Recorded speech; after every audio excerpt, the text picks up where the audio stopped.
प्रिय विद्यार्थियों, आज हम देखेंगे लोड लाइन क्या है और ऑपरेटिंग पॉइंट क्या है। हम इससे पूर्व देख चुके हैं कि वोल्टा धारा नोटेशंस में हमने देखा था कि धारा हमेशा ट्रांजिस्टर के टर्मिनलों में प्रवेश करती हुई हम दर्शाते हैं और परंपरागत परिपाटी के अनुसार धारा बहने की दिशा धनावेश के प्रवाहित होने की दिशा होती है और उच्च वोल्टा जो टर्मिनल होता है उसे हम धन टर्मिनल मानते हैं और इसके सापेक्ष दूसरा टर्मिनल जो कि कम वोल्टता पर होता है, निम्न वोल्टता पर होता है, उसे हम ऋण टर्मिनल मानते हैं।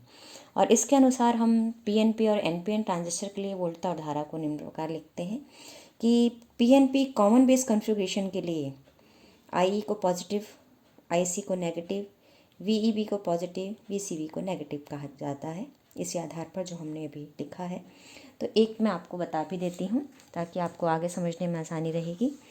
अब यहाँ पर जैसे कि हमने देखा था कि जो ट्रांजिस्टर के सर्किट हैं उसमें हमने देख लिया था कि ये जो कॉमन बेस है पीएनपी के लिए कॉमन बेस ट्रांजिस्टर है, अगर हम उसकी ओर दृष्टिगोचर करें तो हमने ये देखा है कि पीएनपी के लिए जो आई है वो पॉजिटिव है और हमने ये कहा है कि धनावेशों के प्रवाहित होने की दिशा जो होती है वो पॉजिटिव होती है, इसलिए हमने पी से एन की ओर यहाँ दिशा दिखाई है। अब यहाँ पर अगर मैं देखूँ जो ट्रांजिस्टर में प्रवाह की धारा की दिशा है वो मेरे परिपाटी के अनुसार है, तो अगर इसी अनुसार बाह्य परिपथ में भी धारा है तो वो पॉजिटिव मानी जाएगी, अन्यथा नेगेटिव मानी जाएगी। तो यहाँ हम देखते हैं कि जो धारा की दिशा ये है वही दिशा आपके पास आई ई की आ रही है, इसलिए वो हम क्या मानते हैं, पॉजिटिव। जबकि एनपीएन में देखूँ तो ये दोनों परस्पर क्या हो जाती हैं, विपरीत हो जाती हैं, इसलिए क्या है, ये माइनस की है। अब इसी तरह यहाँ पीएनपी कॉमन एमीटर में अगर मैं देखती हूँ तो जो आई भी धारा है वो इसी धारा की दिशा में है, इसलिए यहाँ पर अगर मैं देखूँ तो आई बी की जो धारा की दिशा है वो इसके विपरीत दिशा में है, क्योंकि ये कौन सा ट्रांजिस्टर है, पीएनपी है, तो इसके विपरीत दिशा में है, इसलिए कौन सी होगी, ऋणात्मक होगी। अब यहाँ पर अगर हम देखें एनपीएन के लिए, तो एनपीएन के लिए जो धारा की दिशा है वो यहाँ पर अगर हम देखें तो एमीटर से कहाँ जा रही है, होकर बेस में जा रही है। अगर मैं ध्यान दूँ तो ये उसी दिशा में है, इसलिए ये एनपीएन के लिए कॉमन एमीटर कन्फिगरेशन में पॉजिटिव है। इसी तरह आईसी के लिए अगर मैं देखूँ तो आईसी में जो मेरे पास धारा की दिशा है वो यहाँ पर जो आईसी बह रही है वो हमारे पास ऋणात्मक हो गई, क्योंकि आपके पास जो मेरे पास पीएनपी में ट्रांजिस्टर की दिशा है वो उसमें प्रवेश कर रही है और प्रवेश ही के अनुसार अगर मैं देखूं तो ये उसके विपरीत दिशा में है, इसलिए ये माइनस की है। इसी तरह बाकियों के लिए हम देख सकते हैं ये पॉजिटिव होगी, कॉमन एमीटर में पीएनपी के लिए नेगेटिव होगी और एनपीएन के लिए कॉमन एमीटर में ये पॉजिटिव हो जाएगी। इसी तरह वोल्टा टर्मिनल को अगर मैं देखती हूँ तो आपके पास जो वीईबी है यहाँ पर, या जो वोल्टा है यहाँ नापी जा रही है वीईबी, उसका मान इसकी तुलना में अगर मैं देखूं तो ये क्या होगा, वीईबी का मान ये पॉजिटिव टर्मिनल पर है और ये भी पॉजिटिव टर्मिनल पर है, इसलिए ये पॉजिटिव होगा। जबकि यहाँ पर अगर मैं देखूं जो वीईबी का मान है एनपीएन ट्रांजिस्टर के लिए, अगर ये नेगेटिव टर्मिनल है तो यहाँ पर हम यहाँ पर ये पॉजिटिव टर्मिनल है, तो इसलिए ये हो जाएगा नेगेटिव, नेगेटिव से जुड़ रहा है जाके, इसलिए नेगेटिव। इसलिए यहाँ अगर हम देखें तो ये नेगेटिव है, इसलिए बीबीबी भी क्या होगा, वीबीई भी क्या होगा, नेगेटिव होगा। यहाँ से अगर हम देखें तो ये पॉजिटिव आएगा। तो इस तरह से हम जो हमने अपनी परिपाटी निर्धारित की है उसके आधार पर मैं ट्रांजिस्टर के सर्किट्स में बता सकती हूँ कि पीएनपी कॉमन बेस कॉन्फ़िगरेशन में आई पॉजिटिव होगा, आईसी नेगेटिव होगा, वीईबी पॉजिटिव होगा, वीसीबी नेगेटिव होगा। एनपीएन कॉमन कॉन्फ़िगरेशन में आई नेगेटिव होगा, आईसी पॉजिटिव होगा, वीईबी नेगेटिव होगा, वीसीबी पॉजिटिव होगा। इसी तरह पीएनपी कॉमन एमीटर कॉन्फ़िगरेशन में अगर हम देखें तो आई भी negative, IC negative, VBE negative, VCE negative और एनपीएन कॉमन एमीटर कॉन्फ़िगरेशन में चारों ही क्या होंगे, पॉजिटिव होंगे। ये आप भी निकाल सकते हैं जो हमने यहाँ परिपाटी दी है धारा और वोल्टा के लिए। अब हम देखते हैं जो हमारा मेन उद्देश्य है एसी और डीसी लोड लाइन का। तो सबसे पहले हमें लोड लाइन की आवश्यकता क्यों पड़ती है कि ट्रांजिस्टर का मुख्यतः उपयोग हम प्रवर्धक के रूप में कर रहे हैं। ट्रांजिस्टर प्रचालन में हमने ये देखा है कि प्रवर्धक के लिए एक एमीटर और बेस संधि को हम फॉरवर्ड बायस देते हैं और कलेक्टर बेस संधि को हम रिवर्स बायस देते हैं। अब इस निर्गत परिपथ में हमने देखा था कि अगर हमें संकेत हमने इनपुट पे जोड़ा है तो आउटपुट पे अगर मुझे प्राप्त करना है कि मुझे क्या मिल रहा है, उसके फलस्वरूप किस तरह से संकेत का प्रभाव आ रहा है, तो उसके लिए मुझे क्या करना पड़ता है, निर्गत प्रतिपथ में एक प्रतिबाधा जोड़नी पड़ती है जिसे हम लोड प्रतिबाधा या लोड प्रतिरोध कहते हैं। और लोड की उपस्थिति में ट्रांजिस्टर के स्थैतिक अभिलाक्षणिकों से हम उसकी व्याख्या नहीं कर सकते, क्योंकि स्थैतिक अभिलाक्षणिक तब खींचे गए हैं जबकि हमने ट्रांजिस्टर पे कोई सिग्नल नहीं लगाया है, सिर्फ बायसिंग वोल्टेजेस लगाई थी हमने। और अगर हमें लोड की उपस्थिति में और इनपुट संकेत की उपस्थिति में ट्रांजिस्टर के व्यवहार की व्याख्या करनी है तो हमें किसकी आवश्यकता पड़ती है? लोड लाइन की आवश्यकता होती है। और जिसे हम किसके द्वारा निकालते हैं? ट्रांजिस्टर के निर्गत अभिलाक्षणिकों के आधार पर, जो हमने स्थैतिक अभिलाक्षणिक खींचे थे उसके आधार पर हम निकालते हैं कि लोड लाइन की कहाँ होगी, ट्रांजिस्टर का मेरा ऑपरेटिंग पॉइंट क्या होगा। वो हम निकालेंगे पहले डीसी कंडीशंस में, और हम उसमें ये देखेंगे कि एसी के आधार पर इसमें कितने चेंजेस हो जाएंगे, जिससे कि हम उसको एसी लोड लाइन को भी निर्धारित कर सकें। एसी लोड लाइन कब? जब हमने ट्रांजिस्टर पे संकेत लगाया है तो किस प्रकार से डीसी लोड लाइन में, डीसी ऑपरेटिंग पॉइंट में परिवर्तन होंगे वो हम देखना चाहेंगे। और डीसी लोड लाइन को फिर हम किस में कन्वर्ट करेंगे? एसी में, जो कि मेरे संकेत लगाने पर ट्रांजिस्टर में मेरे को बताएगी कि किस प्रकार से मुझे निर्गत जो मुझे प्रतिवोल्टता मिलेगी, निर्गत जो धारा मिलेगी वो किस प्रकार से मिलेगी। तो इसलिए सबसे पहले हम डीसी लोड लाइन की व्याख्या करेंगे और फिर जब हम संकेत लगा देंगे तो हम व्याख्या करेंगे एसी लोड लाइन की। तो सबसे पहले हम इसके लिए देख रहे हैं कि मेरे पास कि मुझे एक्चुअली वोल्टता कहाँ परखनी है? आउटपुट पर। तो इसलिए आउटपुट पर संकेत वोल्टता लगाई गई है तो क्या प्रभाव पड़ता है? इनपुट पर लगाई है अगर हमने संकेत वोल्टता तो आउटपुट पर क्या असर पड़ रहा है, और इनपुट पर संकेत वोल्टता नहीं है तब आउटपुट पर क्या असर है। तो सबसे पहले हम देख रहे हैं कि जब ट्रांजिस्टर शांत अवस्था में है, ट्रांजिस्टर पर हमने कोई सिग्नल नहीं लगाया है, कोई निवेशी संकेत वोल्टता नहीं लगाई है, तो आउटपुट मुझे कैसा मिल रहा है उसके लिए हम स्टडी कर रहे हैं। तो यह ट्रांजिस्टर का विदाउट एनी इनपुट सिग्नल, हमने एक इनपुट और आउटपुट दोनों यहाँ सर्किट इसके लिए दिखाए हैं। तो यहाँ पर आपके पास ये कॉमन एमिटर सर्किट दिखाया है हमने, NPN common emitter transistor circuit दिखाया गया है। ये वीबीवी बेस को बायसिंग वोल्टेज दी गई है, वीसीसी के द्वारा कलेक्टर को बायसिंग वोल्टेज दी गई है।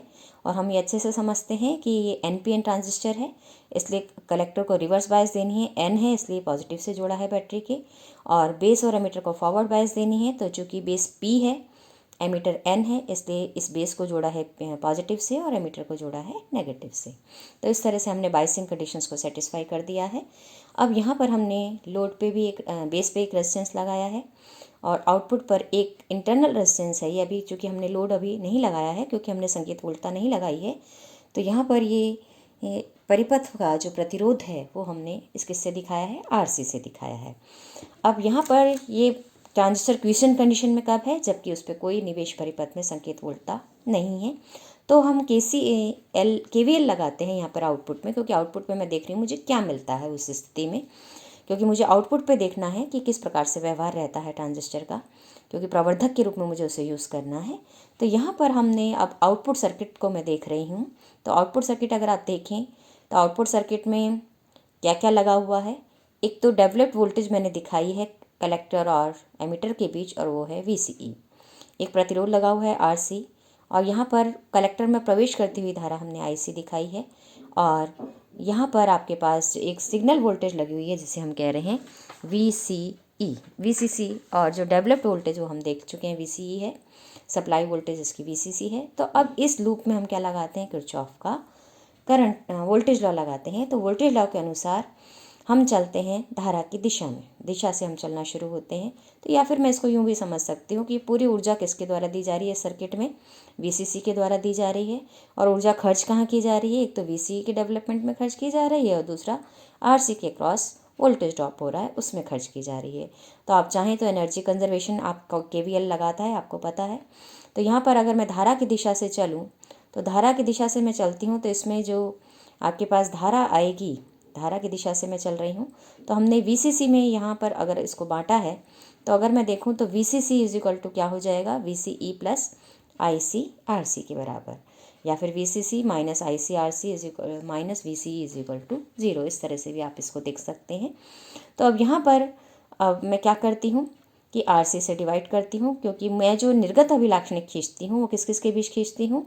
IC और VCE के बीच खींचती हूँ, क्योंकि ट्रांजिस्टर के स्थैतिक अभिलाक्षण जब खींचती हूँ तो मैं इनपुट करंट को कांस्टेंट रखकर, IB को कांस्टेंट रखकर IC और VCE के मध्य क्या खींचती हूँ?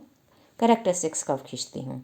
कौन सा अभिलाक्षण? निर्गत अभिलाक्षण। तो मुझे मान किसका चाहिए? तो y अक्ष पे मेरी धारा है और x अक्ष पर मेरी VCE है।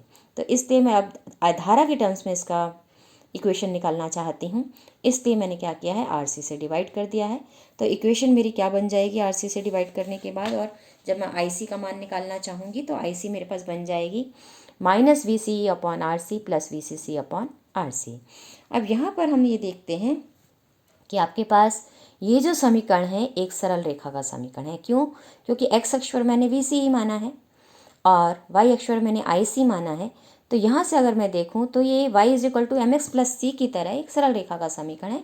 अब यहाँ V C C upon R C क्या हो गया, एक कांस्टेंट हो गया है y is equal to M X plus C से, और x आपका वी सी है, तो स्लोप इस रेखा का जो आएगा वो आएगा -1 अपॉन आर सी।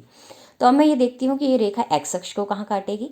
तो x अक्ष पर मेरे पास मैं जानती हूँ कि आई सी 0 होगा, क्योंकि x अक्ष पर मेरे पास वी सी है और y अक्ष पर आई सी है। तो जब मैं x अक्ष पर बात कर रही हूँ तो y अक्ष मेरे लिए 0 हो जाएगा।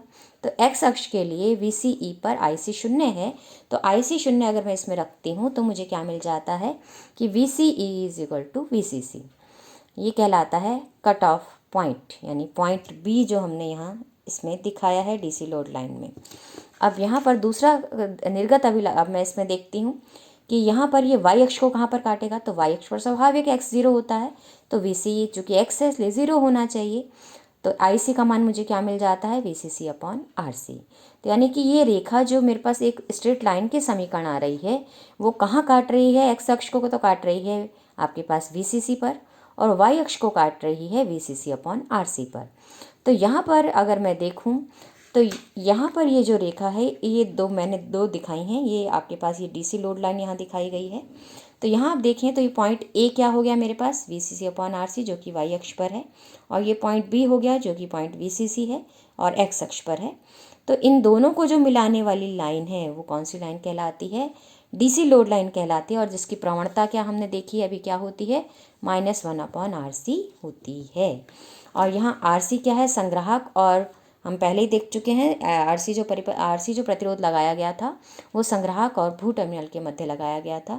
तो इस समय जब कोई ट्रांजिस्टर पर निवेशी संकेत नहीं लगाया गया है तो जो प्रभावी प्रतिबाधा संग्राहक और भू टर्मिनल के बीच उत्पन्न हो रही है, जो कि ट्रांजिस्टर पे हमने देखा था 2 अवक्षय परत बनती हैं, आधार और उत्सर्जक संधि के पर और संग्राहक और आधार संधि पर। तो उन दोनों अवक्षय क्षेत्रों के कारण जो भी प्रतिबाधा है वो आरसी है। अब यहाँ पर इस आरसी को हम कंट्रोल नहीं कर सकते हैं, क्योंकि आरसी ट्रांजिस्टर की संरचना के अनुसार ही होगी, तो वो हम बाह्य रूप से उसे बदलने के लिए स्वतंत्र नहीं है। इसलिए डीसी जो लोड लाइन है वो ट्रांजिस्टर की संरचना और आरोपित वोल्टताओं पर निर्भर है। क्यों? क्योंकि यहाँ हमने देखा है कि आरसी भी ट्रांजिस्टर संरचना पर निर्भर है और वीसीसी आरोपित वोल्टता है जो उसकी बाइसिंग के लिए दी गई है। तो यहाँ पर हम डीसी लोड लाइन को हम चुनने के लिए स्वतंत्र नहीं है, क्योंकि वो संरचना और आरोपित वोल्टताओं पर निर्भर करती है, और आरोपित वोल्टता भी इस बात पर निर्भर करती है कि ट्रांजिस्टर की संरचना कैसी है। इसलिए डीसी लोड लाइन को हम चुनने के लिए स्वतंत्र नहीं है। अधिक से अधिक हम थोड़ा सा वेरिएशन जो कर सकते हैं वो अधिक से अधिक हम वीसीसी में कर सकते हैं, आरसी में तो बिल्कुल ही नहीं कर सकते हैं। अब हम ये देखते हैं कि ये जो रेखा है ये है डीसी लोड लाइन। अब सबसे पहले अब मैं डिफाइन करती हूँ एसी लोड लाइन को। तो अब एसी लोड लाइन क्या चीज़ है कि एसी लोड लाइन में हम क्या करते हैं कि जब ट्रांजिस्टर पर संकेत वोल्टता लगा दी गई है और वो कैसी है, परिवर्ती वोल्टता है, तो हमें आउटपुट पर भी नापने के लिए हमें क्या करना पड़ता है, एक लोड प्रतिरोध लगाना पड़ता है। तो मैं अपने सर्किट में ये मान सकती हूँ कि यहाँ पर जब निवेशी संकेत वोल्टता लगाई गई तो यहाँ आरसी की बजाय मैंने क्या कर दिया है, आरएल कर दिया है, और लोड पर भी एक प्रतिरोध लगा दिया है, वो आरसी की बजाय यहाँ आप क्या है, आरएल है। और चूँकि यहाँ पर आपके पास इसका मतलब आरसी को तो मैं हटा ही नहीं सकती हूँ, क्योंकि वो तो आंतरिक रूप से ट्रांजिस्टर की प्रतिबाधा है, और बाहरी प्रतिबाधा जब मैं लोड लगाती हूँ तो वो उसके समांतर क्रम में जुड़ जाती है। तो परिपथ पे प्रभावी लोड कितना हो जाता है, हम जानते हैं जब 2 प्रतिरोध समांतर क्रम में जुड़े हों तो परिणामी क्या हो जाएगा, 1/RL dash is equal to 1/RL plus 1/RC, या फिर RL डैश का मान हो जाएगा RL RC upon RL plus RC। तो इसका मतलब जो लोड लाइन का समीकरण मेरे पास आएगा, तो यहाँ पर जो मेरे पास वोल्टता थी, सप्लाई वोल्टेज तो अभी भी मेरे पास वही है, लेकिन यहाँ जो वोल्टता उत्पन्न हो रही है वो डीसी की बजाय वेरिएबल हो जाएगी। तो इसलिए मैं उसको दिखा रही हूँ स्मॉल वीसीई से। तो परिवर्तन मैं कहाँ कहाँ कर रही हूँ कि पर धारा आई सी अपने आप परिवर्तित होकर मेरे पास आएगी, तो ये भी स्मॉल आई सी से मैंने दिखा दिया, और वी सी ई को भी स्मॉल वी सी से दिखाया, और आर सी की बजाय क्या हो गया, आर एल डैश हो गया, वी सी सी वही है मेरे पास। अब यहाँ पर तो मेरे पास समीकरण किस तरह से बदल जाएगी कि V C E is equal to V C C minus I C R L, क्योंकि यहाँ पर हम देख रहे हैं डीसी वोल्टाएं और डीसी धाराएं किस में बदल जाएंगी, एसी में बदल जाएंगी, क्योंकि संकेत परिवर्तित वोल्टा लगाई गई है। तो यहाँ पर वी सी सी तो डीसी ही रहेगी क्योंकि ये सप्लाई वोल्टेज है। तो आईसी की जगह मेरे पास आ जाएगी डीसी की बजाय एसी, तो स्मॉल आईसी से दिखा दिया। आरसी की बजाय आरएल डैश, और वीसीई इस डीसी की वोल्टेज की बजाय क्या आ जाएगी, एसी वोल्टेज डेवलप होगी, तो ये वीसीई स्मॉल वीसीई से हमने दिखाई है। तो small VCE is equal to VCC minus RL dash, ये परिवर्तित लोड लाइन का समीकरण हो जाएगा। तो यहाँ से आईसी का मान मैं निकालूंगी बिल्कुल उसी तरह जैसे मैंने पहले निकाला है, आरएल डैश से डिवाइड करके, तो minus VCE upon RL dash plus VCC upon RL dash.